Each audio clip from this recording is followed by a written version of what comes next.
Paz e graça a todos os irmãos. Nossa apostila de número 1 chegou à última matéria, Teologia Sistemática 1. E não só chegou a última matéria, como hoje também nós vamos ver o último capítulo, né? O capítulo 7, Satanás e os Demônios. Então já quero falar com você, meu irmão, minha irmã.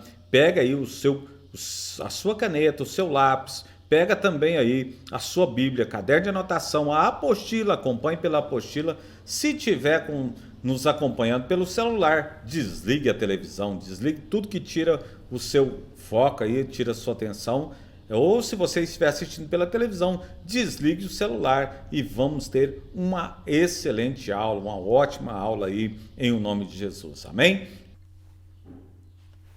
Paz do Senhor, vamos lá para a nossa aula, né?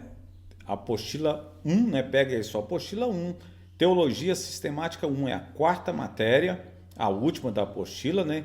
E hoje também é o nosso último, a nossa última capítulo de teologia sistemática. Vamos estar vendo o capítulo 7 sobre Satanás e os demônios, né? Vamos estar falando sobre isso hoje. Alguns afirmam que nem existe, né? Que não existe diabo, que o homem que é mau, a maldade está no homem, não num ser externo que pratica, que faz maldades, mas que é o homem que é mau. Mas se nós formos estudar a palavra, nós vamos entender que realmente existe uma ação maligna por trás do homem, né? Que desde o princípio a Bíblia vai ensinar que ele já existia, que ele foi criado. O livro de Isaías, no capítulo 14, vai falar sobre isso, diz que, versículo 12, fala assim, como você caiu dos céus, ó estrela da manhã, filho da alvorada, como foi atirado à terra. Você que derrubava as nações, você que dizia no seu coração, subirei aos céus e erguerei o meu trono acima das estrelas de Deus. Eu me assentarei no monte da Assembleia, do ponto mais elevado do Monte Santo. Então, eu queria estar na Assembleia, queria dirigir os anjos e queria estar sentado no mais elevado ponto, lá na maior altura. E mais as profundezas, subirei o mais alto que as nuvens e serei como o Altíssimo. Mas as profundezas do céu você será levado e irá ao fundo do abismo. Foi isso a profecia de Isaías para Satanás. Então ele representando ali o rei de Tiro e como o próprio Satanás. A concepção aí às vezes fala Satanás, logo até no logo aí tem um tridente, né?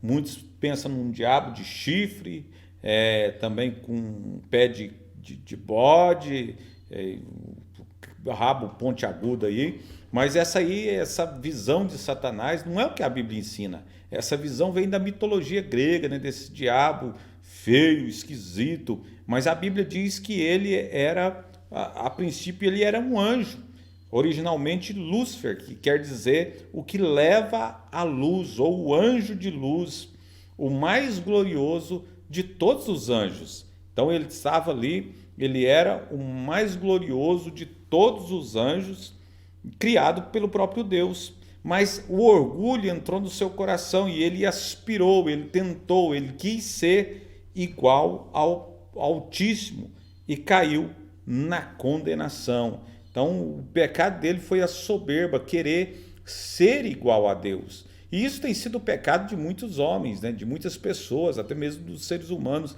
querer ser igual a Deus. Amém? Vamos para a nossa introdução, né? Que diz que no capítulo anterior nós vimos que naturalmente a consideração da existência desse ser, de Satanás, seus demônios, pois são anjos maus que um dia também foram anjos bons, mas pecaram e perderam esse privilégio de servir a Deus, de estar na presença de Deus. Foi o pecado que afastou Satanás e seus anjos da presença de Deus. Então, eles não puderam mais ficar na presença de Deus.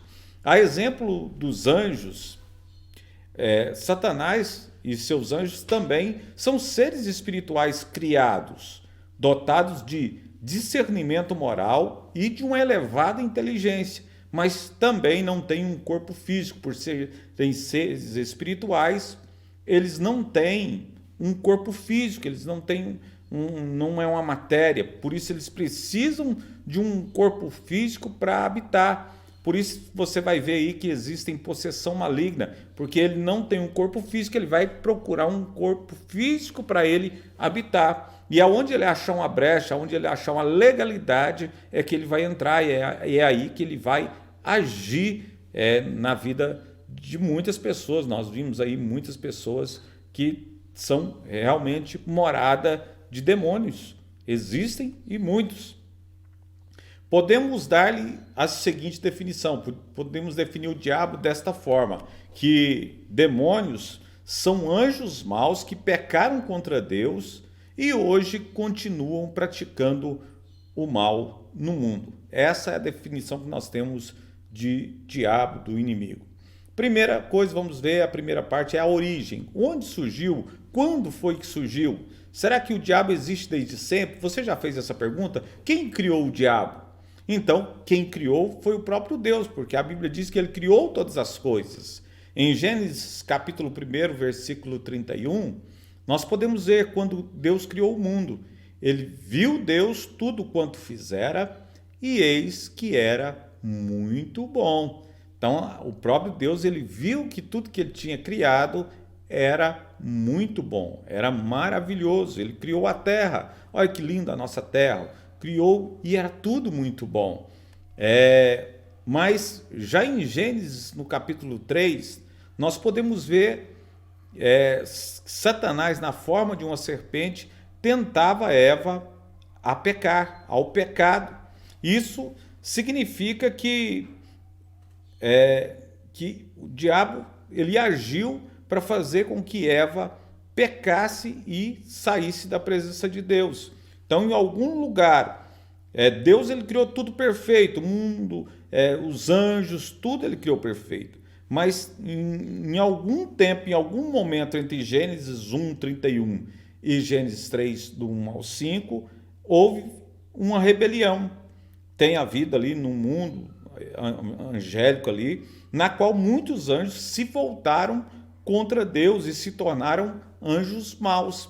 Então, alguma coisa aconteceu entre Gênesis 1, 31 e Gênesis 3, que o Satanás se volta contra o próprio Deus. Então, nós devemos entender que foi Deus que criou, mas o diabo se desvirtuou. Então, a origem dos demônios foi por causa da rebelião, no qual nós lemos lá no livro de Isaías 14, 12, né, que nós vimos que ele desejou ser igual a Deus. O pecado dele foi aquele, meu irmão. O pecado dele foi desejar ser igual a Deus, sentar no trono de Deus, dominar. Ali é uma profecia ao rei de Tiro, mas é voltada também para Satanás e o seu desejo de dominar o mundo, de reinar no lugar de Deus, a soberba, o pecado. Isso entrou no coração do diabo e ele pensou ser igual a Deus de verdade. Então, vamos ver ele também como o chefe dos demônios.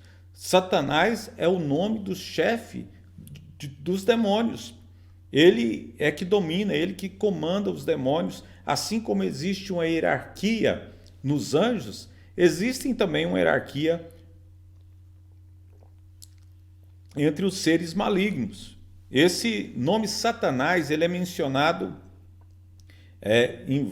por várias vezes no Antigo Testamento. E a primeira vez que nós podemos ver esse nome sendo mencionado está em Jó, no capítulo 1, versículo 6, onde nós lemos que os filhos de Deus vieram apresentar-se perante ao Senhor. Veio também com eles Satanás, estava entre eles. Então, Jó, no capítulo 1, 7 e 2, 7, nós podemos ver ele agindo na vida de Jó, ele impondo ali sobre a vida de Jó severas tentações, severas perseguições sobre a vida de Jó. Do mesmo modo, nós podemos ver do mesmo modo, nós podemos ver perto do fim da vida de Davi, outra ação de Satanás. A Bíblia diz em 1 Crônicas 21, que Satanás se levantou contra Israel e incitou a Davi a levantar o censo de Israel. Isso foi pecado. Deus não tinha mandado Davi fazer isso. Mas a Bíblia diz que Satanás incitou a Davi a fazer esse censo. E até isso causou uma morte, muitas mortes ali no meio do povo de Israel. Além disso, também Zacarias ele vai ter uma visão do diabo, de Satanás, no braço direito do sacerdote Josué, lá em Zacarias 3:1. A Bíblia diz que ele estava na mão direita para lhe opor, quer dizer, fazer oposição contra o sacerdote Josué. Então, podemos ver ali a ação do diabo em várias partes da palavra. O nome de Satanás é uma palavra hebraica, Satã, que significa adversário. Então ele é o nosso adversário, ele é o ladrão que vem para matar, roubar e destruir. Ele é como o leão, né, que fica ao nosso derredor buscando a quem possa tragar. Ele é o adversário. O Novo Testamento também usa esse nome, a mesma nomenclatura é usada no Novo Testamento para Satanás, não é mudado, ele continua sendo chamado como Satã ou Satanás. Então o termo é emprestado do Antigo Testamento e continua da mesma forma. Jesus ele vai falar sobre Satanás também. A Bíblia diz lá em Mateus 4 que assim Jesus sendo tentado no deserto, fala a Satanás diretamente dizendo: retira-te, Satanás. Mateus 4:10. Em Lucas 10:18, quando Jesus ele envia ali os 70 para ir pregar nas cidades, para todos os lados, ele vai falar também que eu via Satanás caindo do céu como um relâmpago. Então, provavelmente ali numa ação ali dos discípulos, expulsando o demônio, agindo ali de uma forma mais incisiva contra o diabo, contra os seus anjos. Então, Jesus ele diz assim: eu via Satanás caindo dos céus como se fosse um relâmpago. Então, no terceiro, né, nós vamos ver também as atividades de Satanás e como ele age, qual que é a ação dele. Primeira coisa, ele faz com que o homem peque. Satanás pecou antes de qualquer pessoa e incitou também Eva ao pecado. Nós chegamos à conclusão que ele pecou primeiro porque ele, lá no Éden, ele como uma serpente, ele tenta Eva ao pecado, para que ela saia da presença de Deus. Então Satanás ele peca antes de qualquer ser humano. Em 2 Coríntios 11:3, vai falar: o que receio e quero evitar é que assim como a serpente enganou Eva com astúcia, a mente de vocês seja corrompida e se desvie da sua sincera e pura devoção a Cristo. Então o medo de Paulo era que os coríntios se desvirtuassem também por causa da ação maligna na vida do povo ali de Coríntios e se desviasse da sincera e pura devoção a Cristo. Então, o Novo Testamento também nos informa que Satanás ele foi homicida desde o princípio. E não só homicida, ele vai tentar matar desde o princípio, matar, roubar e destruir. Mas ele também é mentiroso desde o princípio. E João vai falar que ele é o pai da mentira em João 8:48. Lá diz lá que vós pertencem ao pai de vocês, o diabo, e querem realizar o desejo dele. Então, que aquele que pratica mentira, irmãos, é filho do diabo, não tem jeito. A pessoa está na igreja e não consegue libertar da mentira porque está andando sobre o domínio do diabo, que é o pai da mentira. A Bíblia diz que ele foi homicida, quer dizer que ele matou desde o princípio e não se apegou à verdade, pois não há verdade nele. Quando mente, fala a sua própria língua, quer dizer, a linguagem satânica é uma linguagem de mentira. Assim como uma nação tem sua linguagem, tem sua língua, seu idioma, o idioma do diabo é a mentira. Por isso eu quero que você entenda, irmão, a mentira é do diabo e quem pratica a mentira também. A Bíblia também diz que o diabo vive pecando. Lá em 1 João 3,8 diz que o diabo vive pecando desde o princípio. E desses dois textos que nós estudamos, que nós vimos aqui, a expressão desde o princípio não implica que Satanás é mau desde o início da criação do mundo, desde o princípio do mundo, nem desde o início de sua existência, desde o princípio, mas da sua vida, né? Quando ele inicia ali, o início da história do mundo, ali, o princípio ali na criação, como lá em Gênesis 13, ou até um pouco antes de Gênesis 3, ele começa a agir, a praticar a maldade, a mentira, começa a praticar o princípio do pecado, né? O diabo, ele peca ali e incita o homem a pecar. O diabo ele se caracteriza por ter dado origem ao pecado e por tentar os outros a pecarem também. Então essa é a característica principal do diabo, é fazer com que o homem peque e saia da presença de Deus. Então ele vai levar sempre aquilo que o homem deseja, né? A concupiscência dos olhos, concupiscência da carne e soberba da vida. Ele sempre vai apresentar uma dessas três coisas ou as três coisas de uma vez para nos fazer sair do propósito de Deus.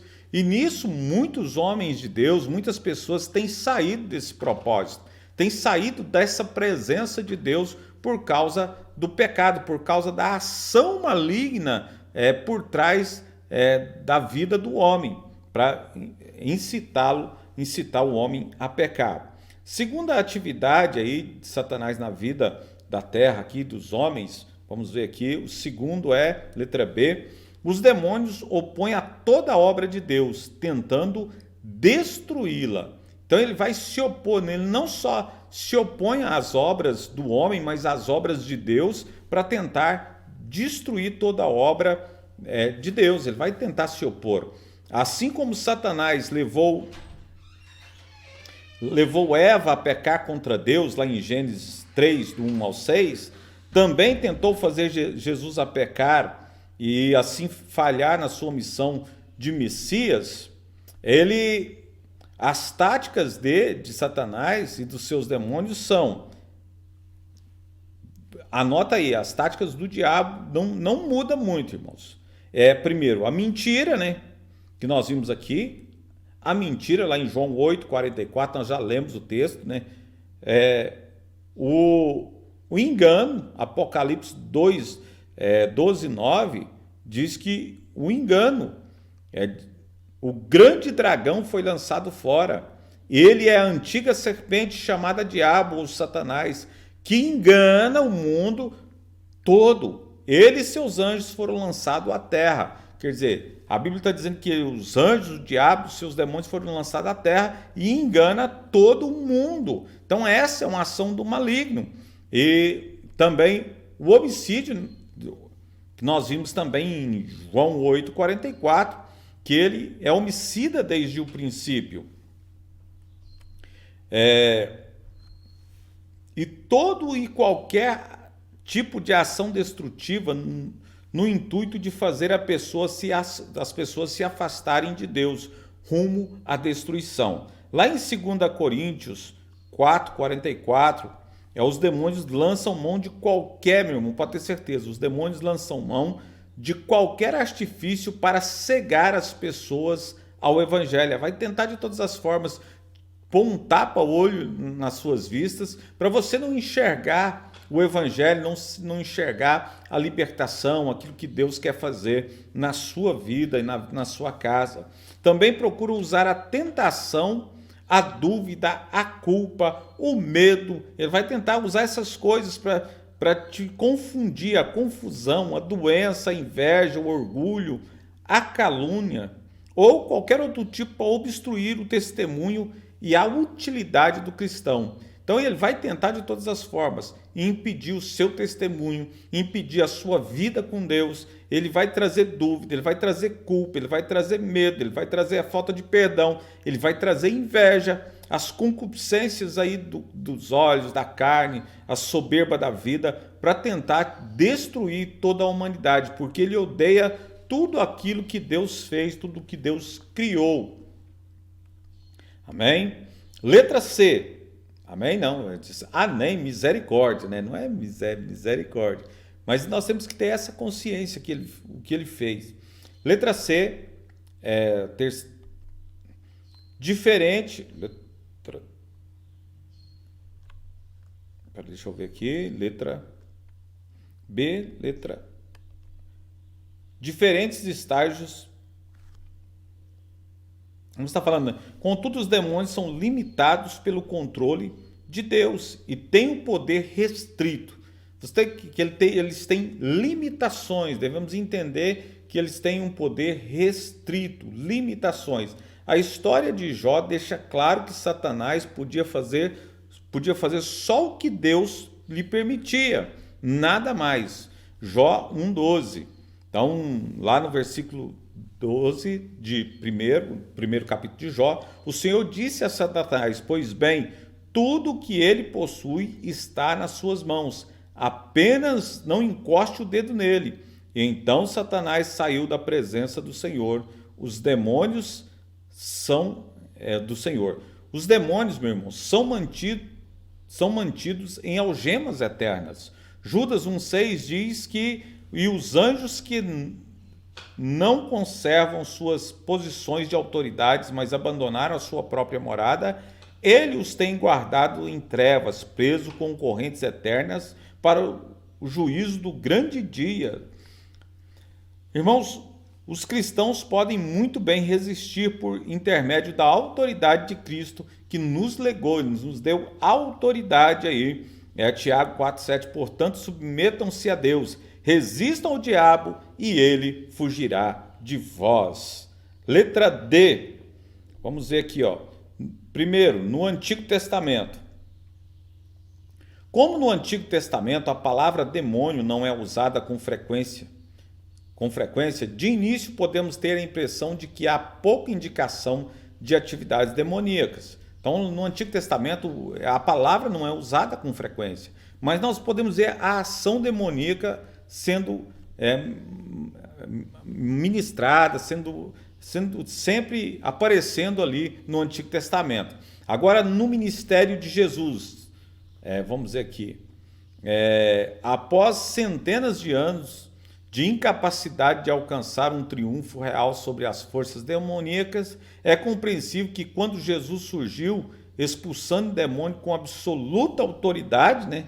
Ele expulsava demônio com autoridade, aquela ação demoníaca. Todavia, o povo de Israel frequentemente, aleluias, com autoridade, todos se admiravam a ponto de perguntarem entre si: quem vem ser isso, que vem a ser isto? Uma nova doutrina? Com autoridade ele ordena aos espíritos imundos e eles lhes obedecem. Amém? Então, eles se admiraram. Marcos 1,27. Então, jamais se vira na história do mundo tamanho poder sobre as forças malignas. Então, Jesus ele tem uma autoridade tremenda aí sobre o inimigo e o povo fica impressionado com o poder, com a manifestação do poder de Deus na vida de Jesus, né? Que expulsa os demônios, que tem autoridade sobre os demônios ali e agindo. Vamos dizer também no milênio, né? No Novo Testamento. Vamos terceiro, na era da Nova Aliança. Na era da Nova Aliança, essa autoridade sobre as forças demoníacas não se limitava apenas em Jesus, pois ele concede autoridade semelhante aos 12 discípulos. Então, os 12 discípulos também têm autoridade sobre os demônios. Mateus 10:8, curem os enfermos, ressuscitem os mortos, purifiquem os leprosos, expulsem os demônios. Vocês receberam de graça, deem também de graça. É a ação na nova aliança. Então, os discípulos ali têm essa autoridade também para expulsar demônio. Em seguida, os 70 discípulos também, no texto que nós lemos lá em Lucas 10:18, onde Jesus vem lá, o diabo sendo lançado como um raio, né? Depois de um período de ministério, regressam os 70, possuídos de alegria, dizendo: Senhor, os próprios demônios nos submetem pelo teu nome. Aleluias. Jesus, quando ele responde, eu via Jesus caindo, via Satanás caindo do céu como um relâmpago, indicando novamente um grande triunfo sobre Satanás. Isso, repetimos, provavelmente ocorreu no momento de vitória de Jesus sobre a tentação no deserto, mas as Escrituras não indicam explicitamente quando isso ocorreu, Satanás sendo lançado fora lá, né? Com um relâmpago, sendo derrotado ali. No milênio também vai ter uma ação, vai ter uma ação ali sobre os demônios ali. No milênio, durante o milênio, o futuro reinado de 1000 anos de Cristo na Terra, mencionado em Apocalipse 20, a atividade de Satanás e dos demônios ficará ainda mais restrita, né? Usando uma linguagem que sugere uma restrição, né? Uma linguagem que sugere uma restrição muito maior da atividade satânica do que a que presenciamos hoje. João descreve assim a visão que teve no início do milênio em Apocalipse 20, de 1 a 3. Vi descer do céu um anjo que trazia na mão a chave do abismo e uma grande corrente. Ele prendeu o dragão, a antiga serpente, que é o diabo, Satanás, e o acorrentou por 1000 anos. Apocalipse 23, lançou no abismo, fechou e pôs um selo sobre ele, para assim impedi-lo de enganar as nações até que terminasse os 1000 anos. Depois disso é necessário que ele seja solto por mais um pouco de tempo. Então nós entendemos com isso que o Satanás, no período do reinado de Cristo, do milênio, Satanás vai estar preso. Então não vai ter uma ação demoníaca sobre a terra, porque ele vai estar amarrado, e a Bíblia diz que ele vai ser solto depois de 1000 anos para ser aniquilado de vez.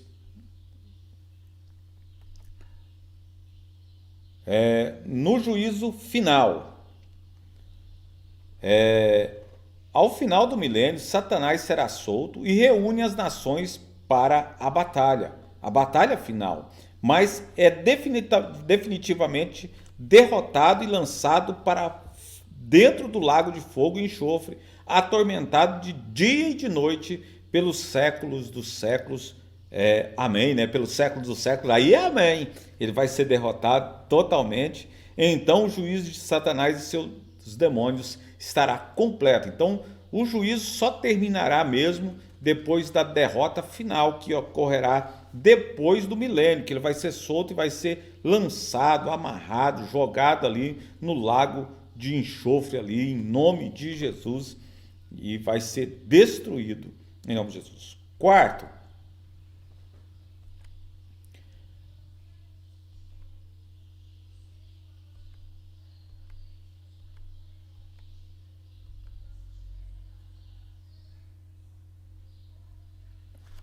estariam os demônios ainda hoje ativos no mundo?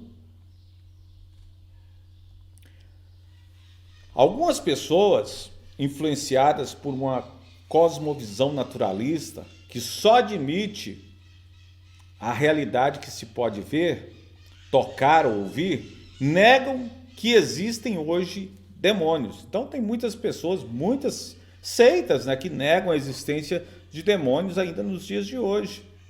Mas o argumento que a crença nessa realidade reflete uma visão de mundo obsoleta que não é ensinada na Bíblia e em outras culturas antigas.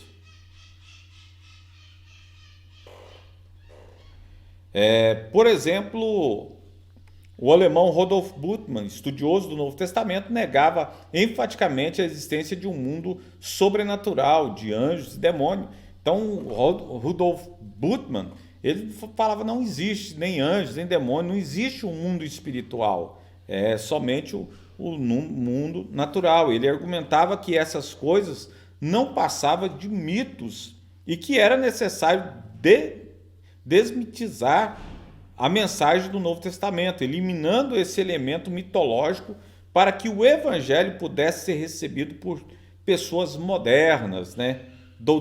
Doutrinadas pela ciência. Então, Bultmann, ele acreditava aí que as pessoas deveriam ser doutrinadas pela ciência, as pessoas modernas, que pudesse ser alcançada aí pela palavra, mas que pudesse eliminar de todas as formas essa parte aí de demônios, de anjos que não existe e assim por diante.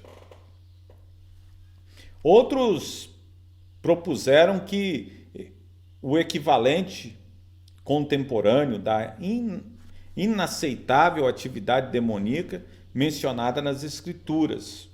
Então, é a influência poderosa e às vezes maligna de organizações e estruturas da sociedade atual.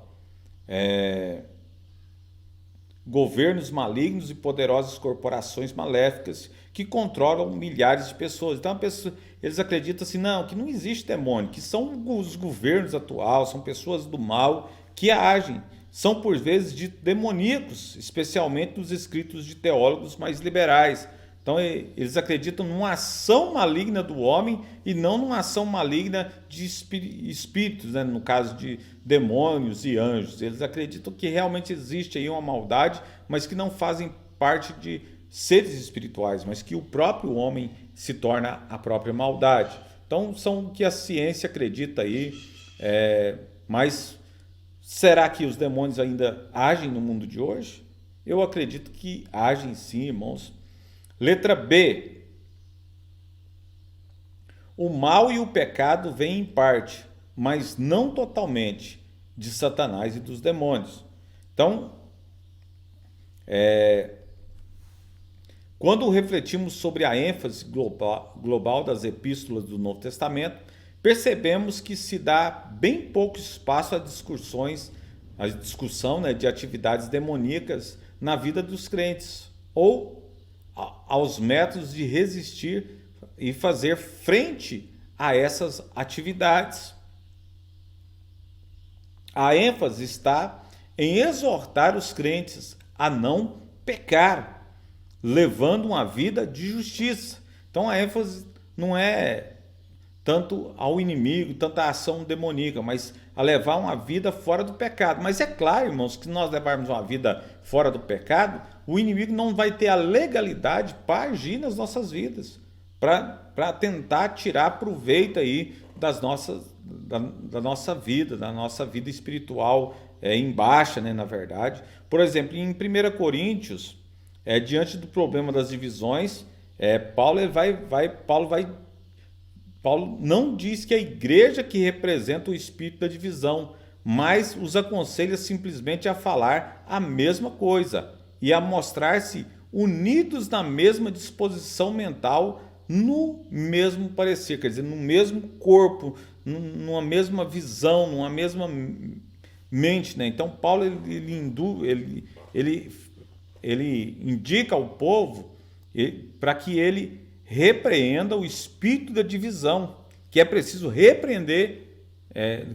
Paulo ele não diz que repreenda o espírito da divisão, mas que aconselha simplesmente falar a mesma coisa e a mostrar unidos na mesma disposição mental e no mesmo parecer, quer dizer, na mesma visão espiritual. Paulo ele quer que todos estejam unidos na mesma visão espiritual.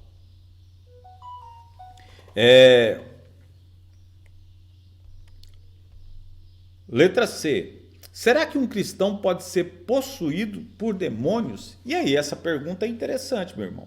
Será que um cristão batizado nas águas, ele pode ser possuído por demônios? Possessão demoníaca é uma expressão infeliz que se insinuou em uma tradução da Bíblia, mas que na verdade não espelha bem o texto grego. Então, mas o Novo Testamento grego fala de gente que tem demônios. O próprio Jesus falando ali para aquela mulher que tinha encurvada, fala que aquela filha de Abraão, ela estava sendo oprimida por demônios há 18 anos. Pois veio, e no livro de Mateus nós vemos também, pois veio João que jejuma e não bebe vinho, dizendo, ele tem demônios. Em Lucas 8:27, quando Jesus pisou em terra, foi ao encontro dele um endemoniado daquela cidade e fazia muito tempo que aquele homem não usava roupas, estava nu e nem vivia em casas alguma, mas no sepulcro por causa da opressão maligna que ele vivia. Então, o Novo Testamento grego fala de gente que tem demônio ou de gente que sofre por influência demoníaca ou damonizonaim, mas jamais usa linguagem que sugira realmente que um demônio possui alguém. Então, no Antigo Testamento, a Bíblia não usa esse termo, que um demônio possui alguém, mas ele age através de alguém, isso é certeza, como nós vimos lá no Gadareno, né? Então, ele estava sendo... tinha um demônio que agia na vida dele e que Jesus mandou aqueles demônios para a manada de porcos. Letra D. Como reconhecer a influência demoníaca? Ou seja, como vamos saber que alguém está sobre esse tipo de influência? Em casos graves de influências demoníacas, como os relatos nos evangelhos, as pessoas afetadas exibem atitudes bizarras. Então, quer dizer, quem está agindo aí debaixo de uma possessão demoníaca, ele vai ter atitudes esquisitas, diferentes, muitas vezes violentas, especialmente diante da pregação do evangelho. Quando ela ouve a pregação do evangelho, ela se torna violenta. Eu lembro de uma empresa que eu trabalhava, a pessoa ficou endemoniada e ficou muito violenta. E uma tia dela foi ler lá o Salmo 91 lá e começou, a tia dela não era crente nem nada, e aí ela já passou o pé, foi na Bíblia inteira, então muito violenta. Então quando Jesus ele entrou na sinagoga em Cafarnaum, ele pôde ver isso também. Lá em Marcos 1, 23, 24 diz assim: não tardou que aparecesse na sinagoga um homem possesso de um espírito imundo, o qual bradou: que temos nós contigo, Nazareno? Vieste para perder-nos? Bem sei que és o Santo de Deus. Então, tem um testemunho até do diabo. O diabo disse: eu sei quem és tu. Eu sei que é o Santo de Deus. Eu sei que você veio nos perturbar. O homem, ou mais precisamente, o demônio que estava dentro do homem, pôs-se de pé e interrompeu o culto, berrando essas coisas, falando essas coisas aí. Então ele chega para Jesus e fala: o que você vem fazer aqui? Não é hora, não é tempo. Então muitas vezes o diabo quer falar qual que é a hora, qual que é o tempo, mas quem determina o tempo e a hora de Deus nas nossas vidas é o Senhor Jesus. Aleluias, glória a Deus, né? Amém, louvado seja o nome do Senhor. Letra E. Jesus dá a todos os crentes a autoridade de repreender demônios. Então nós temos a autoridade sobre o demônio e de ordenar que saiam. Então a igreja tem essa autoridade. Quando Jesus enviou os 12 discípulos à frente dele para pregar o reino de Deus, deu-lhes poder e autoridade sobre todos os demônios. Lucas 9, 1. Então Deus ele vai dar essa autoridade sobre todos os demônios e a autoridade para a igreja, é a autoridade da igreja, o poder e autoridade sobre todos os demônios.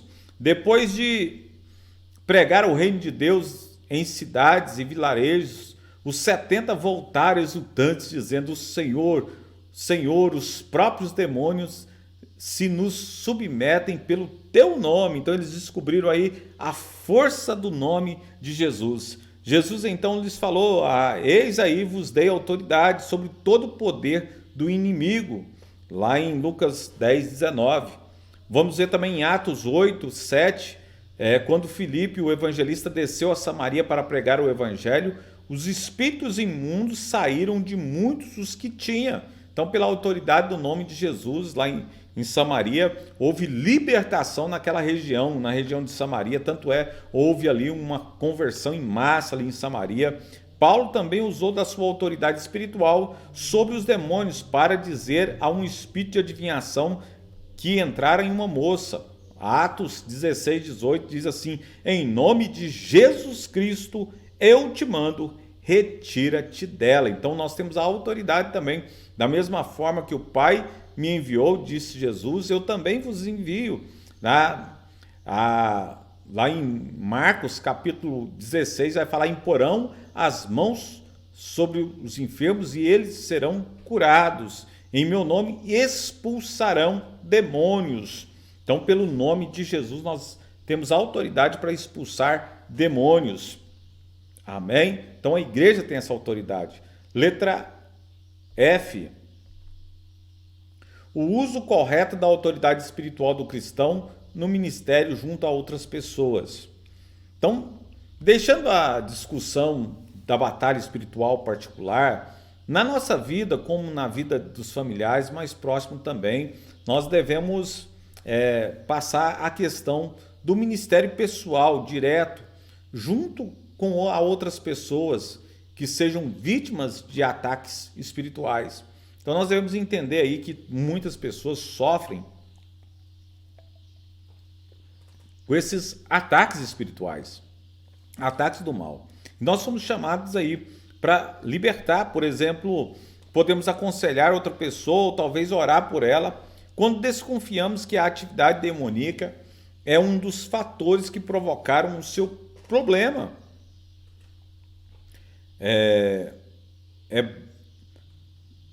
Nesse ponto, é bom ter em mente algumas outras considerações. Saber que não é carne nem sangue, mas o que está por trás. Entender que existe espíritos que agem para trazer derrota e para trazer tristeza e angústia. Nós devemos ter esse entendimento, abrir a nossa visão quanto a isso. Letra G. Devemos crer que o Evangelho vai triunfar poderosamente nas obras do diabo. Nós devemos entender que é o Evangelho que vai dar vitória, é o Evangelho que vai nos dar a bênção. Quando Jesus surgiu pregando o Evangelho na Galileia, também de muitos saíram demônios. Lá em Lucas 4,41 diz: além disso, de muitas pessoas saíram demônios gritando: tu és o Filho de Deus. Ele, porém, os repreendiam e não permitia que falasse, porque sabiam que ele era o Cristo. Então os demônios sabiam que Jesus era o Cristo, o ungido de Deus. Por isso Jesus não permitia que os demônios ficassem ali falando que ele era. Até hoje, assim, eu não vejo com bons olhos aí a pessoa chegar e ficar entrevistando demônio, misericórdia. Às vezes vai expulsar o demônio de uma pessoa e de onde você veio, quem você é, misericórdia. Nós não conversamos, não temos esse hábito, né? Então Jesus, ele nos ensinou a mandar embora e pronto. Quando Filipe foi a Samaria pregar o evangelho, os espíritos imundos de muitos saíam gritando em alta voz. Saiu ali gritando em alta voz. Jesus, ele incumbiu a Paulo a pregar entre os gentios para convertê-los. Então Paulo ele devia pregar aos gentios para que eles se convertessem das trevas para a luz e da potestade de Satanás para Deus. Quer dizer, Paulo está falando ali, Jesus ele fala para Paulo que existe pessoas que estão nas potestades, no reino de Satanás, e ele deveria sair do reino de Satanás e vir para o reino de Deus, a fim que recebam a remissão do pecado e herança entre os que são santificados pela fé em Cristo Jesus. Amém? Atos 26, 18. A sua obra de proclamação do Evangelho, disse Paulo, não consistiu em linguagem persuasiva de pessoas, persuasiva de sabedoria, mas em demonstração de espírito de poder, para que a vossa fé não se apoiasse em sabedoria humana, e sim no poder de Deus. A nossa fé não pode estar apoiada em sabedorias humanas, mas no poder de Deus, no poder do nosso poderoso Deus. Aleluias. Ainda letra F, né? Letra F. Se realmente cremos nos testemunhos bíblicos da existência, cremos no testemunho da existência, nós cremos na atividade de demônios, e se acreditamos que para isso se manifestou o Filho de Deus, para destruir as obras do diabo. Foi isso que manifestou. Então, é de se esperar que mesmo hoje, quando se proclama o Evangelho aos incrédulos e quando se ora pelos crentes, que talvez se acham ainda desapercebidos dessa dimensão de conflito espiritual, haja um triunfo verdadeiro e muitas vezes imediatamente reconhecível sobre o poder do inimigo. Nós devemos esperar que isso aconteça, considerá-lo parte normal da obra de Cristo na edificação do seu reino e nos alegrar com a vitória que ele nisso alcança. Então nós devemos entender que só Jesus pode nos dar a vitória, só Jesus pode nos dar a bênção que precisamos. Estar em Cristo vai nos fazer vencer todas as ações do inimigo. Amém? Nós vamos vencer através do nome poderoso de Jesus. Então nós devemos entender que existe sim uma ação maligna que age por trás da terra, mas a nossa luta não é contra a carne e sangue, mas contra os principados, potestades e dominadores desse mundo tenebroso, como diz a palavra. Amém? Paz do Senhor a todos, né? Que você possa ter aprendido através dessa aula, que realmente a graça do Senhor seja sobre a sua vida e você venha crescer na graça e no conhecimento. Amém? Paz do Senhor a todos e tchau.